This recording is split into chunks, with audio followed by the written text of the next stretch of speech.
Thank you so much for being a guest on this episode. I'm so honored to have you. And your story was so touching. You've overcome so much.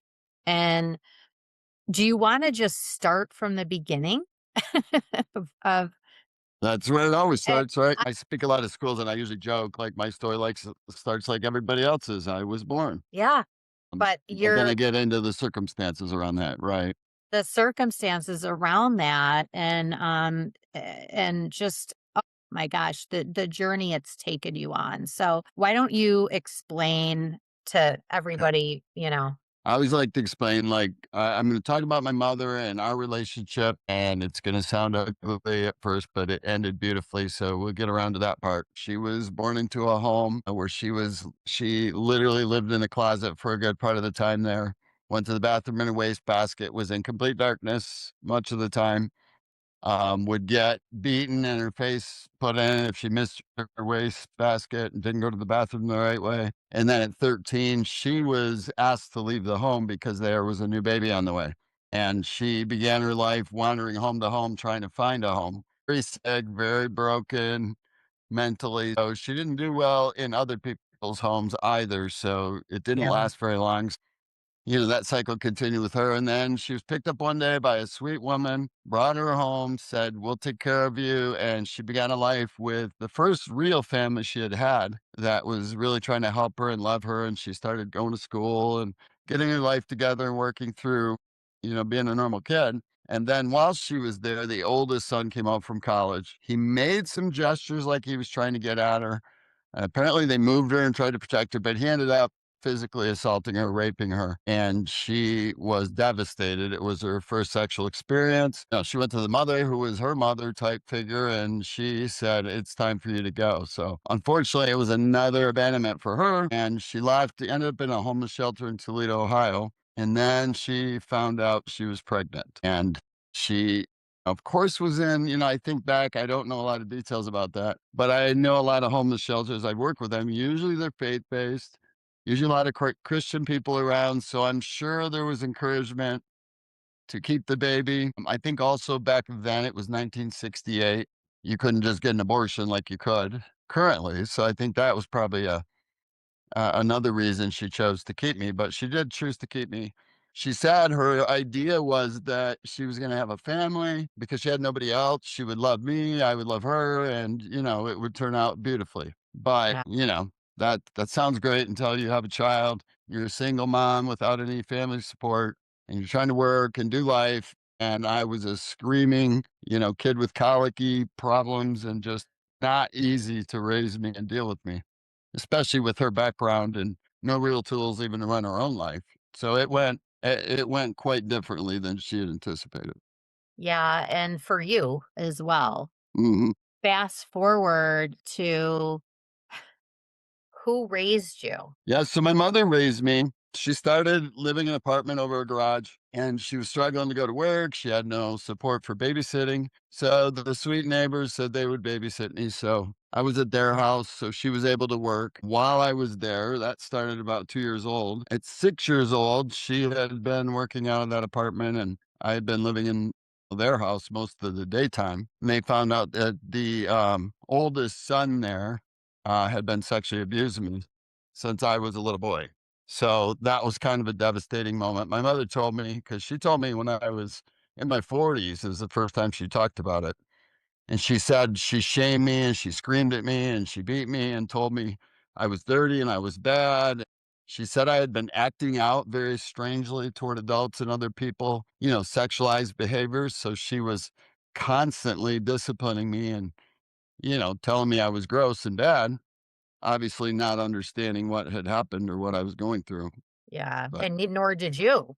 no, no. Yeah. And then, she was overwhelmed. So, I say this, I don't know. You can't remember your childhood. I know I ran away at like 2.5 years old to stay at some friends because I was scared to be in my home. But my mother told me from my earliest memory that she didn't want me. She wished I'd never been born. I'd ruined her life. It got more and more graphic and violent.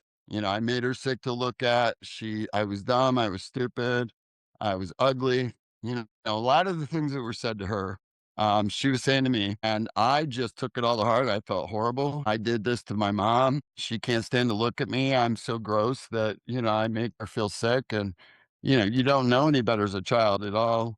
I loved her, even though she was extremely violent and cruel and the things that were going on. I don't know any different. I just think it's my mom, and she's only acting that way because I was born and broke her life. Yeah, and you were assaulted for years by your neighbor, like Yeah, I mean, 10 it was two and years, a right? half. Well, they said that was about 2.5 to 6 years old.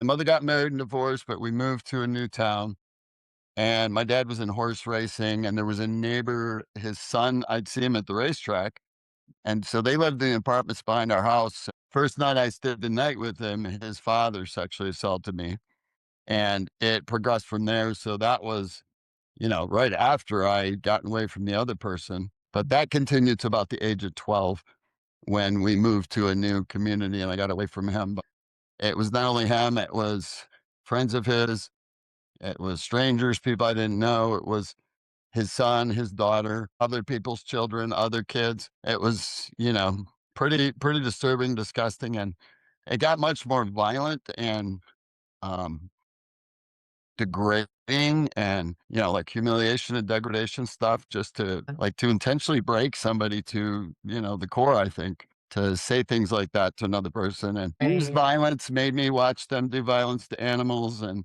watch violent films of people being hurt to say, that's what'll happen if you tell. So as a little kid, I broke. I was scared to death. I thought they could read my mind. I thought they would follow me everywhere I went. They could come into my school in those days, and I would just watch the door. I remember 3rd grade, that door, and they would come and get me out of class and take me home, and I'd get abused, and nobody could stop it. It was just somehow Yeah. it just was able to happen like that. My gosh.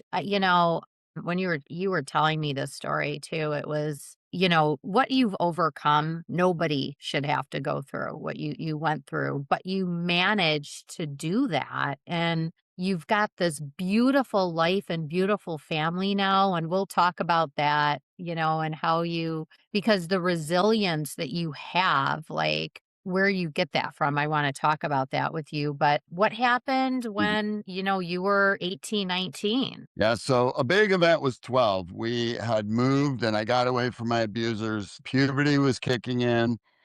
We lived in a trailer park, single mom. We were very poor. She worked 3 jobs trying to pay the bills. So I started working, paying bills, helping buy food and things for my brother and I. She had got married and had a child, and they divorced. But I found in this new environment, I got away from the sexual violence and I just became a rageaholic. Nobody's ever going to hurt me again. They're not gonna touch me. If anybody hurts me, I'm gonna hurt them worse. So I started just getting crazy about working out, learning to fight, and using drugs and alcohol to just drown the pain. I mean, I was really insecure. I couldn't walk. I would overthink walking and could barely walk because you're not supposed to really think when you walk, but I thought I walked stupid, looked stupid walking. I compared myself to other people. My elementary school pictures with all the cute little kids. Like all of mine have the faces gouged out because I had that kind of self-hate of, I was so Right. ugly and disgusting to look at. So 12, I just kind of went crazy. I was very insecure and introverted and afraid. And then when I got high and drunk, I came out of my shell.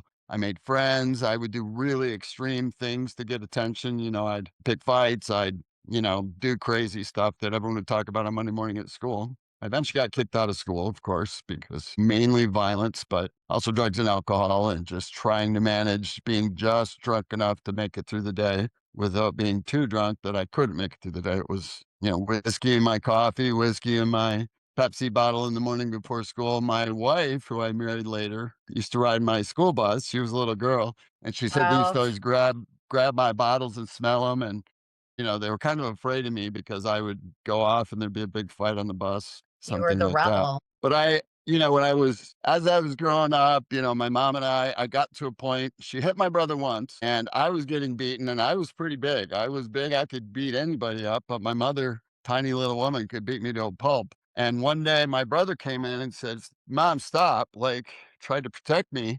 And she turned around and hit him across the face. And something in me clicked, and I went after her. And I said, I had her in the corner and I was screaming. I was like, you will never hurt my brother.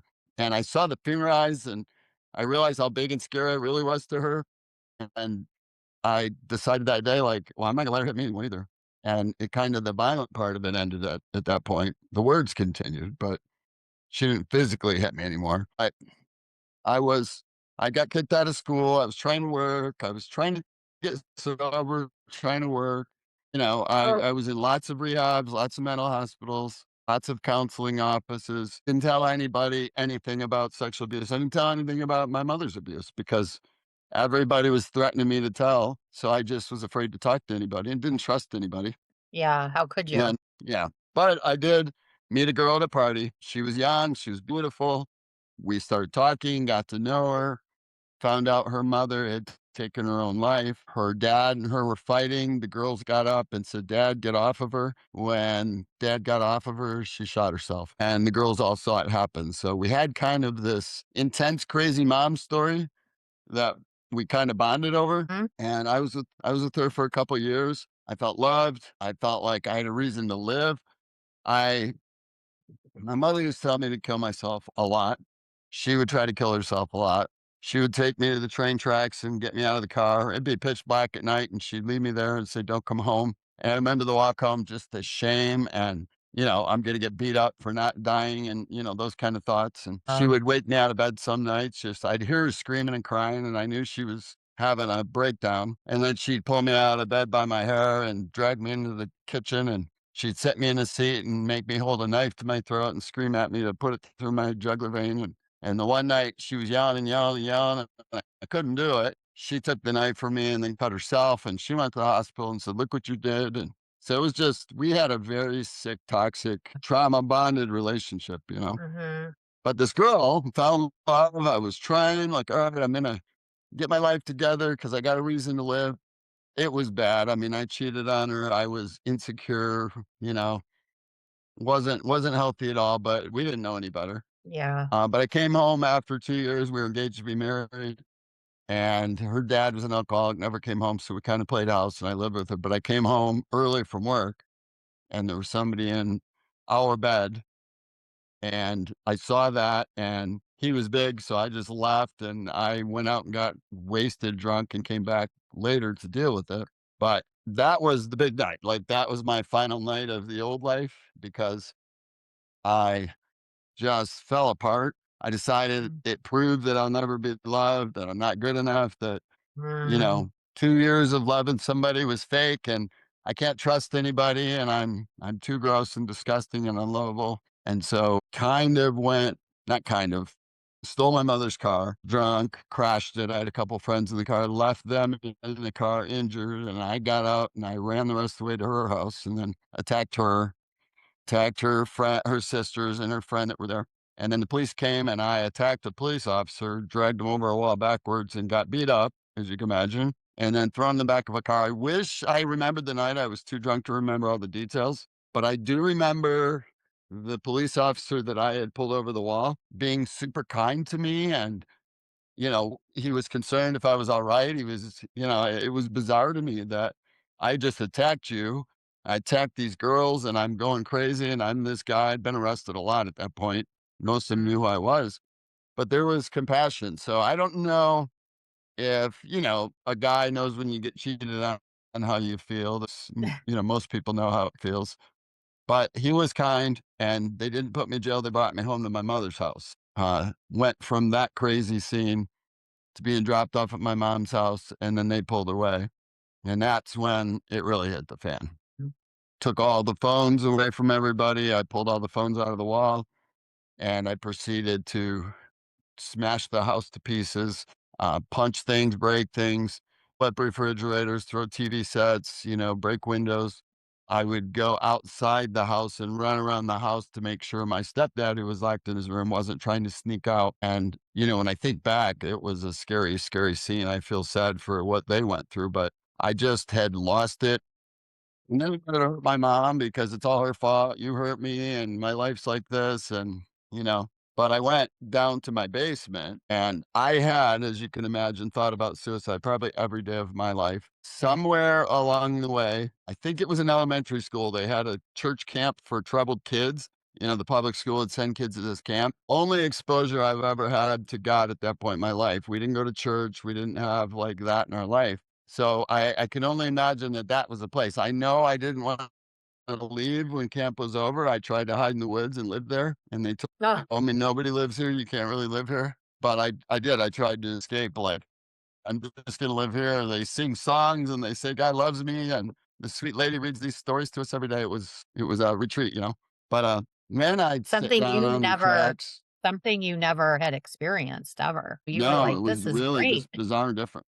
Yeah, it felt different. It Yeah. felt, adults looking you in the eyes and loving you, and it felt safe. It felt Mhm. loving. The people there, of course, they know we're troubled kids, so I'm sure they were showing up for us in a big way.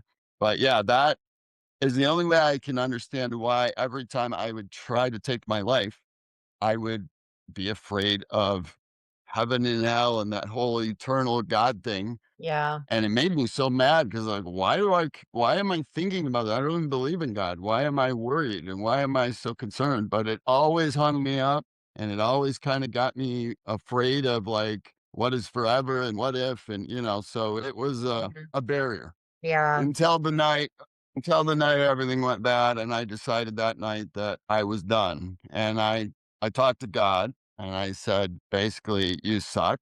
You failed me. My mom was raped. I was raped. My mom's family left her. I have nobody. Like, what kind of God does this?" I was really just angry at God, so I kinda gave him the business and literally said, "I wanna be in hell. If there's a heaven and hell." I said, "I don't wanna be with you.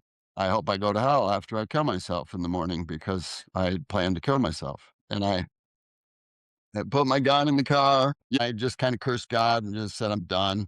I have no Yeah. reason to live. Yeah, I want to go to hell. If there is heaven and hell, I'm going to hell and I don't care." And I felt peace. I just felt like, I'm not going to hurt my mom anymore. I'm not going to hurt anybody. At that point, I was a full blown drug addict, alcoholic. I was a thief. I was a pervert. I was just a Yeah. broken human being. So I just felt like I was gross and just doing bad things anyway. So why does it matter? And I meant it. It was exciting. I just had to make it through the night. I sobered up a little bit sometime during the night. I didn't write a letter. I remember thinking, I don't have a person on earth that's going to care. So I didn't need to tell anybody goodbye or anything. So that felt refreshing. I thought that's actually perfect. And then got up at 9 o'clock, needed to get ammo for the gun that I put in the car. So I was going to drive to the hardware store and then I was going to go to my grandfather's farm and take my life out there to my favorite tree I used to hunt at. And as I got up the stairs to the door, I literally was about to go out the door and some guy walked up to the door right as I was leaving. And I call him one of those obnoxious happy morning people because I'm hungover, I'm bloody, and I'm not good at all. And he's all excited. And he said, "Good morning. Great to meet you." And he says, "I'm Pastor Darren. I was down at Wendy's having a coffee and I just felt like coming into the neighborhood and telling people God loves them and invite them to our church. I'm youth pastor and you look like a young man. You're just exactly what I was looking for."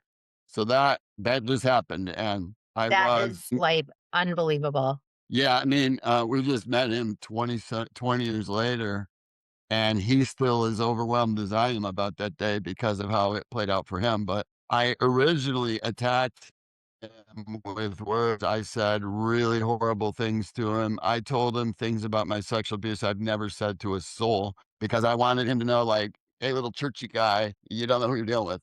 Like, you're going to leave me. Yeah. I'm not going to trust you because you're gonna go shout, 'I'm bad.' God isn't knocking on my door, I promise you that." And so I was kinda cursing him, I had thought of hurting him, I threatened to hurt him. He was kinda big guy, so I don't know if I would've or could've, but I wanted to.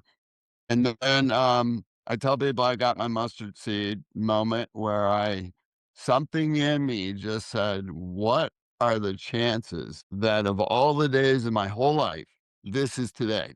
And right when And you were I'm walking out literally the door. yeah, I was 10 feet from that car, and I don't think once I got in that car, yeah, I guess somebody could have walked into the hardware stores. Nothing was gonna stop me. Yeah.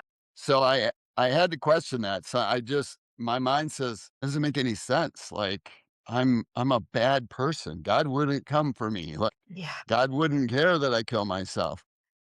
So that little thought in me, I said, "All right, can you come in and answer some questions?" So I invited him in. And I just grilled him with all the questions about who made God and, whatever I could think of to prove to him that God isn't real. And Right. everything he said to me made sense. And it was like this overwhelming feeling of like, maybe it was I learned that at camp when I was a little kid and it was coming back to me, as he was sharing it. But he convinced me in his words that there is a loving God who loves me and sent his son to die for me and that I could be forgiven and start a new life and be called a new creation. And it seemed way too good to be true. It seemed impossible and ridiculous, but I had nothing to lose. So I'm like, I'll pray your prayer. So this is after about 5 hours of back and forth. And he prayed with me. And, I didn't feel like anything happened or, it was just kind of whatever. But he went to leave and I said, you can't really leave me. I'm in trouble. I got to go to rehab or a mental hospital. I'm scared. I don't know where to go. And he sat back down and he worked with me until he got me to a program called Teen Challenge. And it's a 1 year Bible based rehab where you do chapel every day, you do Bible studies, you do people come in and share their testimonies of their lives being changed. And then after you're there for a couple months, you're going into churches and sharing your story and knocking on doors and telling the neighbors, about your faith. So I spent some time there just unraveling all the lies that I believed about myself from other people, Mm. that I was stupid and ugly and worthless. And, God's word said I was fearfully and wonderfully made and that I was knit together in my mother's womb, that I could do all things through Christ who gives me strength. I mean, when you believe it's true and you're like, if this is true, everything's different. I couldn't get enough. I was just Mhm. reading and reading and reading and saying, if any of this is true, my life's going to be totally different. So that's And kind of when everything changed, did you thank God he showed up? Like, that was right? definitely there's no accidents there. Did you when you were going through that, you said it was a one-year-long program. Was it hard for you to buy into it because you had so much, or were you like, "You know what? I just have to give it all." I Okay, was all in. because you Like, had nothing to lose. well, and because, like, I couldn't get over that door knock moment, like, you can't explain that, I'm like, "That happened. This is too good to be true. This is God saying I'm real, and I want you to know I'm real," and I just believed. I did believe with all my heart at that point, and, yeah, and the first scripture I read, I'm not gonna remember exactly, it was 2 Timothy 4:16, I think, but it said, "At my first defense, no one came to my support, but everyone deserted me. But the Lord stood by my side and delivered me from the lion's mouth, and he will rescue me from every evil attack." Like, I literally opened the Bible for the first time and put my finger in Timothy because my name's Tim, I was gonna say, and and of this course verse it's said, Timothy. yeah, and I'm like, "Oh, that's cool." I didn't even really know there was a book called Timothy, but it was about being delivered from the lion's mouth, which I was this close to death, so that made total sense to me. It Yeah. was about everybody deserting me, and I felt like I was alone and I had no one, and it said he would stand by my side and he'd deliver me from every evil attack, and it was like the first thing I ever read, and I thought even that was just God, trying to me and encourage me that it's gonna be okay. Now I laugh because there was failure in the leadership. There was drug and some things went bad. My internet's changed again. Can you still hear me? Yeah, I was just gonna tell you you're breaking up a little bit. Am I here? Yeah, are you in your basement? Okay, better? Oh, okay. I am. Yeah, so Oh, yeah. It's, like, coming in and out, it's weird. is it? Do you want me to go upstairs? No, I mean, if you don't have issues down there, it shouldn't be a problem. Yeah, uh, usually don't. Okay, you're okay. Okay, yeah, so I left early because there was leadership failure and, I was really discouraged about that. Of course, leaving early when you've always left rehabs early and mental hospitals early, I wasn't real pleased with that. So I couldn't go home. Obviously, I was extremely violent. My stepdad said he never wanted to look at me again as long as I lived. So I lived in the church parking lot in a car. I didn't have a driver's license. I didn't have a high school education. I had no friends, no family. Okay, sorry about that, everybody. We're having a little bit of technical difficulties, but we're back with you now. So, Tim, you were just explaining how you didn't have a driver's license, but you lived in the car in the parking lot. Yeah, so the church let me sleep in the parking lot. During the day, I'd come in, I'd pray with the pastor in the morning, I'd help the church secretary fold envelopes, I would work with the janitor, and they just treated me like family. They loved me, they encouraged me, something as simple as telling me I did a good job on folding envelopes was life-giving for me when, I was used to hearing all the horrible things that had been s but yeah, my life started there. That was where I rebuilt my life. It when I tell my story, there's a movie about on Amazon Prime about my story.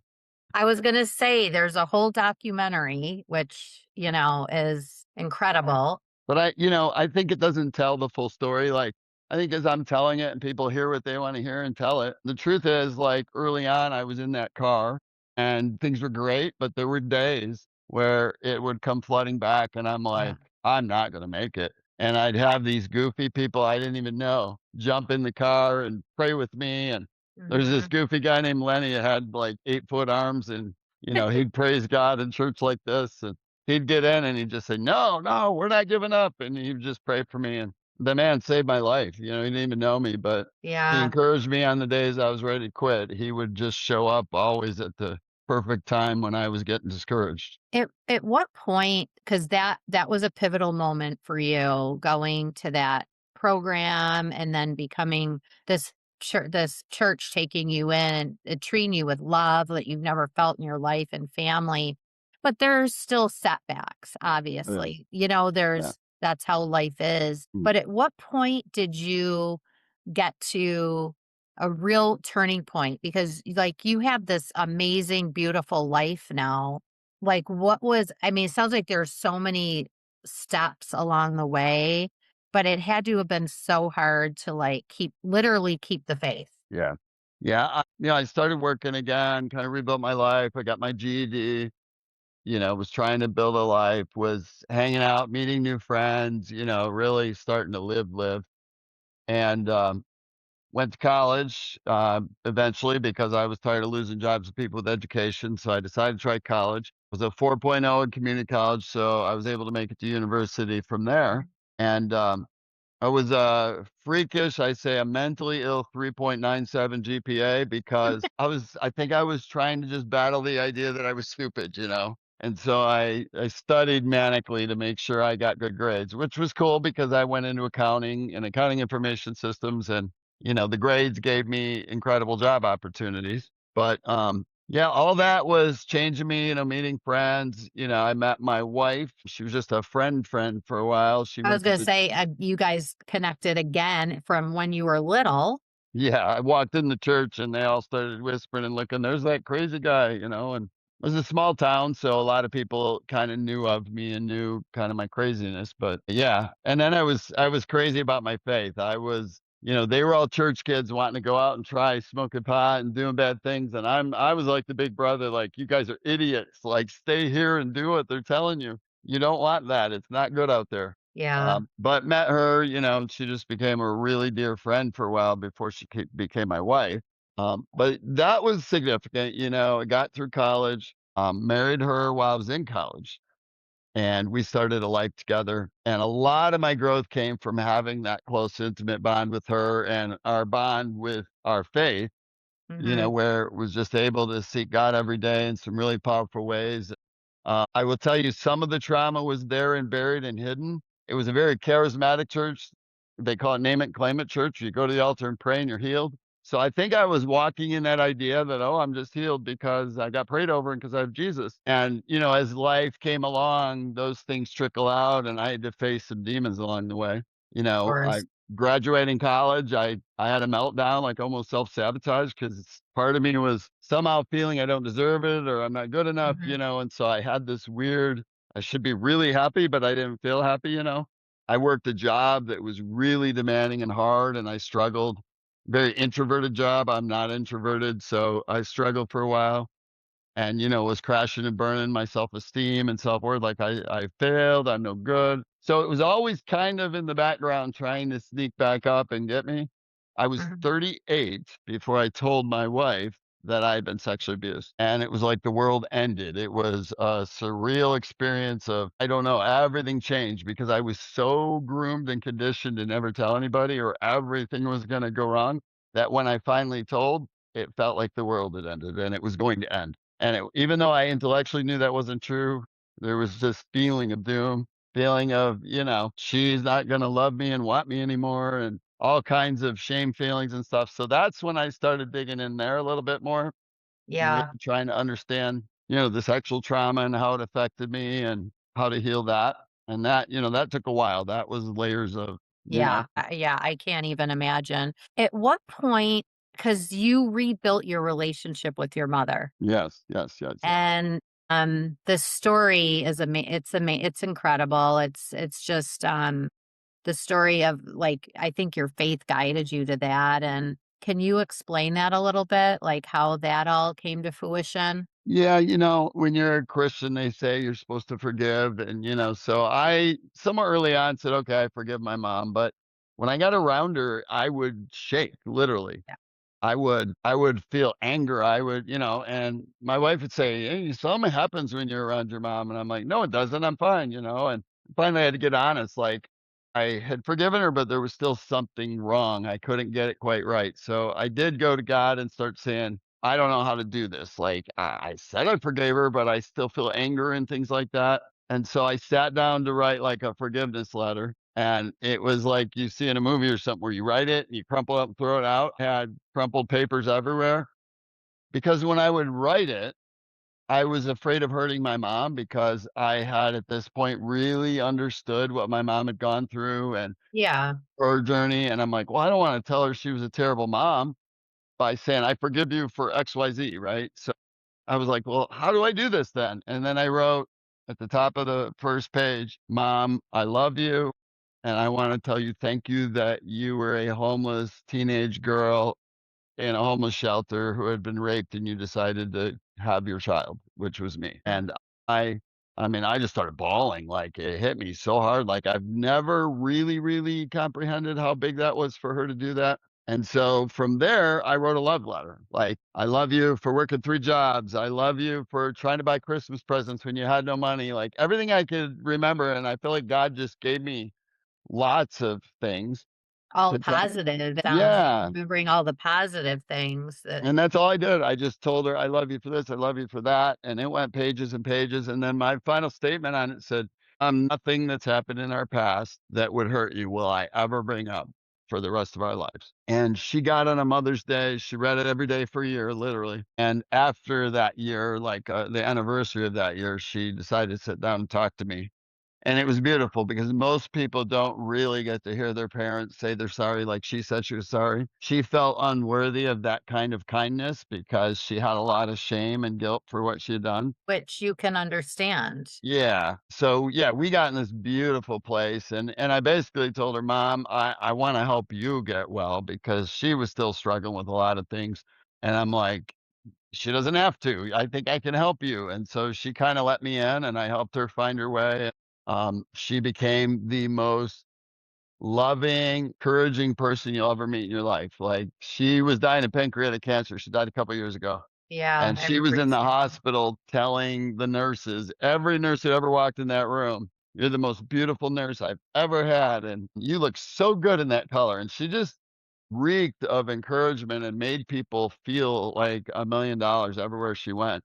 And I think Yeah, it's like, I try to do that too. I think it's because you felt that heaviness of I'm worthless and no good, and you look around the world and you realize I'm not the only one that probably feels this way. yeah. So, and in whatever way I can take that away from other people, I want to. And she spent the rest of her life being that person. Sorry, I'm It's just beautiful. emotional listening to you talk because it's just such an incredible, beautiful story. And despite everything that you guys went through, you still were able to lean in on the compassion and love side for her after anybody would have told you, wouldn't have blamed you if you never forgave her or ever talked to her Yeah. again after Right. what you had gone through in life, but you chose the other way. And then I mean, do you think that by you showing her that same love that you feel is what brought out this different person? Her? Yeah, for She sure. just, I mean, all we need is love, right? yeah, and I get kind of radical about this because the sexual abuse side, right? So I preached at a church nearby once. It was a big church. And while I was sharing, I look out, my wife's looking at me like, stop talking. And I'm like, what am I saying? But what I did is I kind of got after the church because when they talk about sexual abuse, things like that, they will say, kill those perverts. They should all be burned. They should all be killed. And here I am, somebody who lived this for 12 years of my life, 10 years of my life.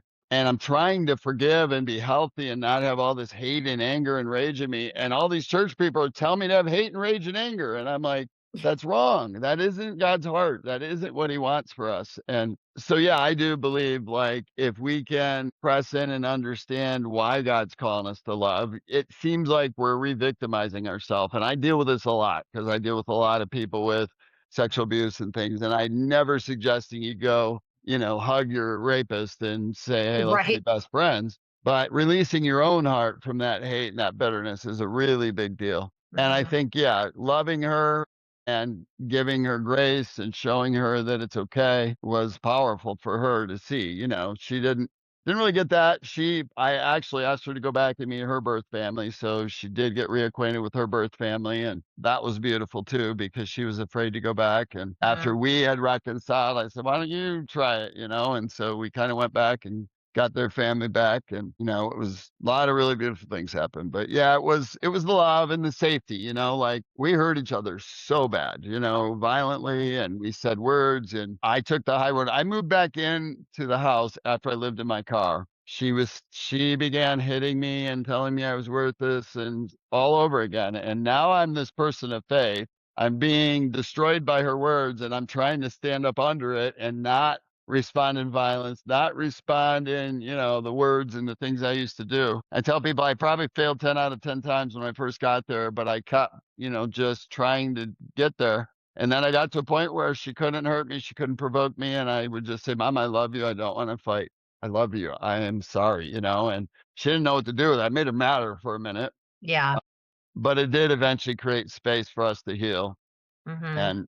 And it wasn't me being a doormat either. It was me, people will say that all the time, like it's a doormat if you don't hurt people back. And Well, yeah, but I mean, you stayed on course because you knew what you wanted and you knew in your heart, like, what you were doing, and you actually had met your biological father as well, right? I did. Yeah, I wanted to share something else. I was thinking about my mom. So early Oh, yeah, on, yeah, yeah. she started going to church, and she kind of turned her life around and was pursuing her faith. She's not a big church person because she struggles with crowds and people and stuff, but had her own faith going and things like that. But she showed up out of the blue at church one day. It was really bizarre, and I'm like, "Okay, ma'am, why are you here?" Well, at this point, I had left the CPA work, and I was a youth pastor. Then I was a family pastor. I was an outreach pastor, so I had been pastoring at this church. And she shows up and she just says, "I just felt like coming to church today." I'm like, "Okay." We had a guest speaker. The first words out of the guest speaker's mouth, he pounded the pulpit and he said, "On March 24th, 1968. That's the day I was born. Exact day I was born." And I looked at my mom and she looked at me, and like we both were like, "What the heck?" And he said, "The Brighton Church of the Nazarene was born." And that is the church I was pastoring at. And we found out as we sat together that that church was formed on the same day that I was born in a hospital on the other side of the state. And we just started sobbing. I mean, it was a big deal because, you question your existence when you're Mhm. conceived in rape. And, should have I been born? Am I a mistake? I probably shouldn't have been born. You think that most of your life. And it was like God put an exclamation point on it, like, "No, like the very day you were born, this church was born, and you're pastoring here." It's almost like you saying, "You had value always," and I knew it, and Yeah. it was a really big deal. It was fun to be there A with my mom and realize, special moment. and like the fact that she felt prompted to go to church of all the days in the world. Like if I tried to tell her that, I don't think it would have had the same impact. Sitting with me. And you were honored, you actually baptized her, right? I did, yeah. That Yeah, was a big deal. That was a beautiful moment that's for us. Yeah. amazing, that's incredible. Yeah, so Um, you were asking about my dad. I was running yeah, this Celebrate Recovery ministry. I realized in the church people weren't safe to talk like about real stuff. So it's kind of fake and people put on masks and they're all like everything's great. And I'm looking at me and people I know that have drug and alcohol addictions and backgrounds of depression and trauma. And so I started this program to help people. It grew, it exploded. We had 250 people. We were the biggest one in our state for a while. It was pretty cool.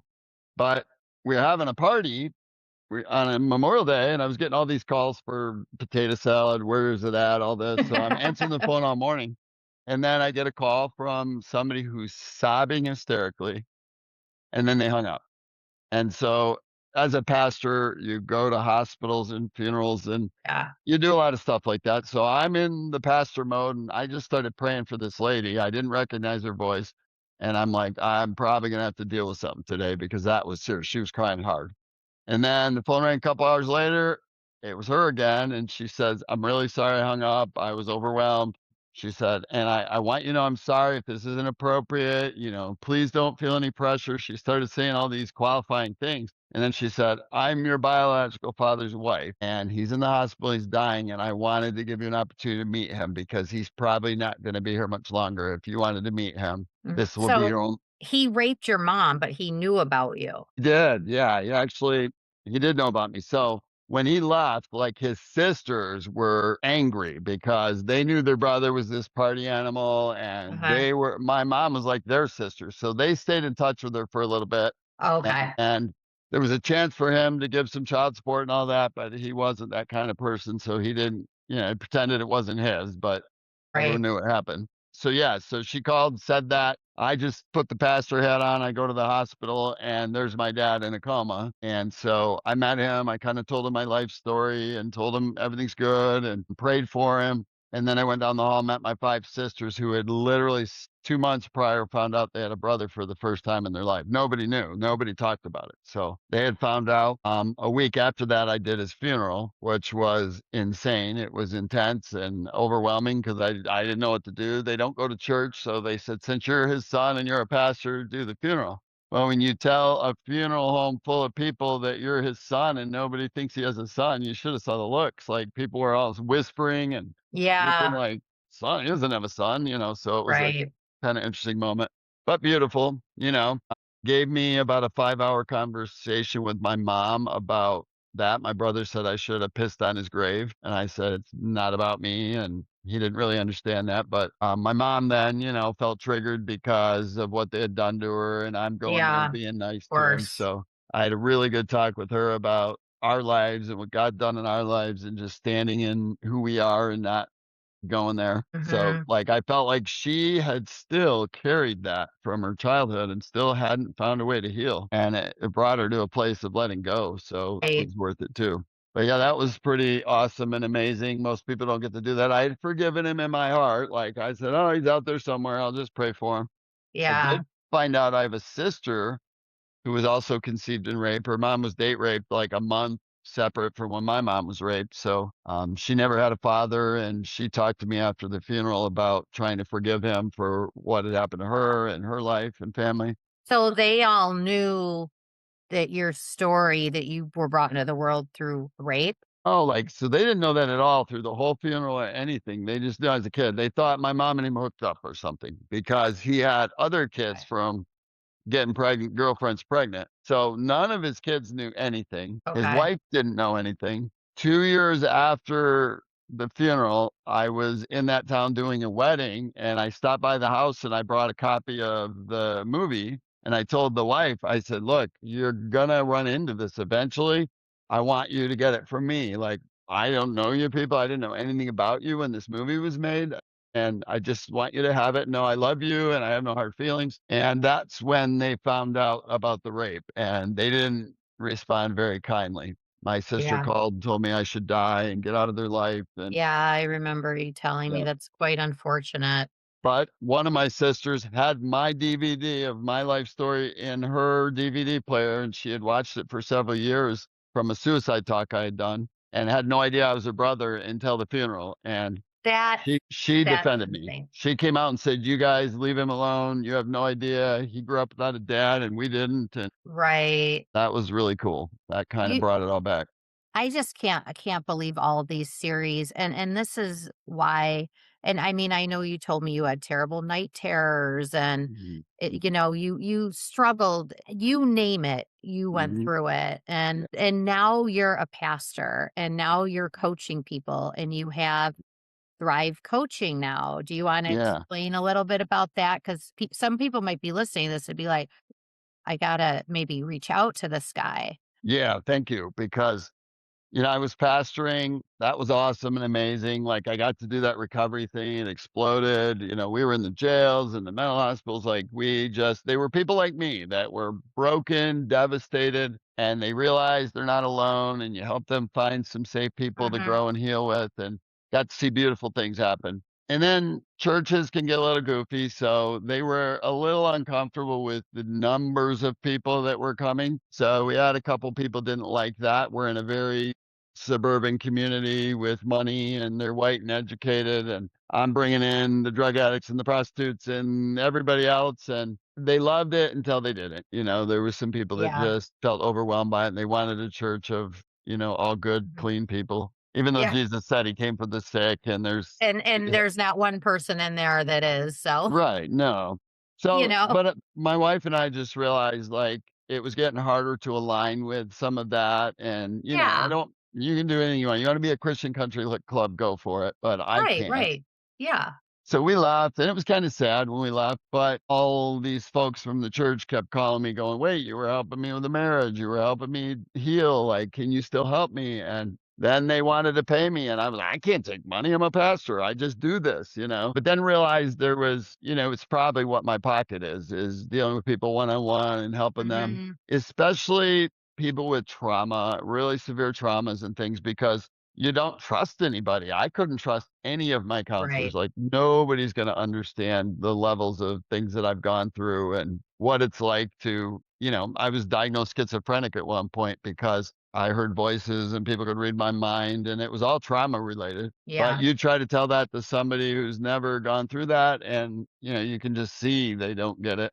Yeah. So that's my favorite thing in the world, is just to meet people who have not found a person to trust in the world. And then they give me their trust, which is overwhelming and responsibility too. But so much can happen with trust. If we can let our walls down a little bit and let somebody speak to us, like, a lot of growth and healing can happen. So I do a lot of I deal with addictions, a lot of people with addictions. I deal with Yeah. relationship stuff, like, all this mother, dad hurt me and we hate each other and all those family dynamics. I love getting in there and helping people find a path to heal and restore those things. I So just think that it's so for you to start doing this, like, this is your calling, and you know that, and I mean, I'm so grateful that you're here. thank you.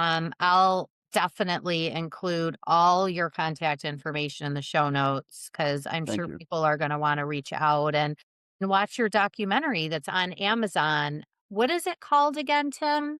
I didn't name it. The name is Dorky. It's Tim, just called Tim. Okay, Uh, okay.